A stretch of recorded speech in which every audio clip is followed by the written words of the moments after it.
পাকিস্তানের সাবেক প্রধানমন্ত্রী ও বিশ্বকাপ জয়ী অধিনায়ক ইমরান খানকে ঘিরে আলোচনা হলে যে নামটি বারবার সামনে আসে তিনি তার সাবেক স্ত্রী জেমিমা গোল্ডস্মিথ। প্রায় ৩ দশক আগে শুরু হওয়া এই সম্পর্ক আজও নানা কারণে আলোচিত। ইমরান খান ও জেমিমার পরিচয় কিভাবে হয়েছিল এ নিয়ে বিভিন্ন সময়ে বিভিন্ন তথ্য সামনে এসেছে। কিছু প্রতিবেদনে বলা হয় ১৯৯০-এর দশকের মাঝামাঝি লন্ডনে এক রাতে তাদের পরিচয় হয়।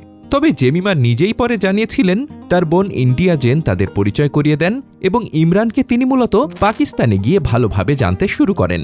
তখন ইমরানের বয়স ছিল ৪২-এর কাছাকাছি আর জেমিমা ছিলেন মাত্র ২১ বছরের তরুণী। পরিচয়ের পর সম্পর্ক এগোয় খুব দ্রুত। ১৯৯৫ সালের মে মাসে তাদের বাগদান হয়। এর কিছুদিনের মধ্যেই জেমিমা ইসলাম গ্রহণ করেন। ইমরান জানিয়েছিলেন ধর্মান্তরের সিদ্ধান্তটি জেমিমা নিজের বিশ্বাস থেকেই নিয়েছিলেন।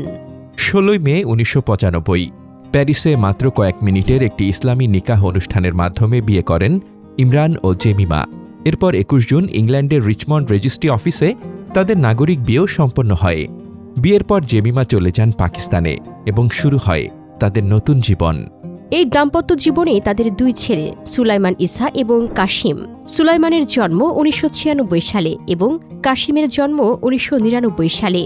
কিন্তু সময়ের সঙ্গে সম্পর্কের মধ্যে দূরত্ব তৈরি হতে থাকে। জেমিমার জন্য পাকিস্তানের সামাজিক ও সাংস্কৃতিক পরিবেশে মানিয়ে নেওয়া সহজ ছিল না। অন্যদিকে ইমরান ধীরে ধীরে ক্রিকেট থেকে সরে পুরোপুরি রাজনীতিতে সক্রিয় হয়ে উঠছিলেন। ২০০২ সালে তিনি পাকিস্তানের পার্লামেন্টে নির্বাচিত হন। ফলে দুজনের জীবনযাপন ও ভবিষ্যৎ পরিকল্পনার পার্থক্য আরও স্পষ্ট হয়ে ওঠে। শেষ পর্যন্ত ২২ জুন ২০০৪ ৯ বছরের দাম্পত্য জীবনের ইতি টানেন ইমরান খান ও জেমিমা।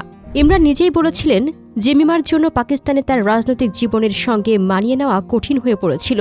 বিচ্ছেদটি দুজনের পারস্পরিক সিদ্ধান্ত ছিল এবং তা তুলনামূলকভাবে সৌহার্দ্যপূর্ণভাবেই সম্পন্ন হয়। বিচ্ছেদের পর জেমিমা ২ সন্তানকে নিয়ে ব্রিটেনে ফিরে যান। কিন্তু সম্পর্ক শেষ হলেও সন্তানদের কারণে ইমরান ও জেমিমার যোগাযোগ পুরোপুরি শেষ হয়নি।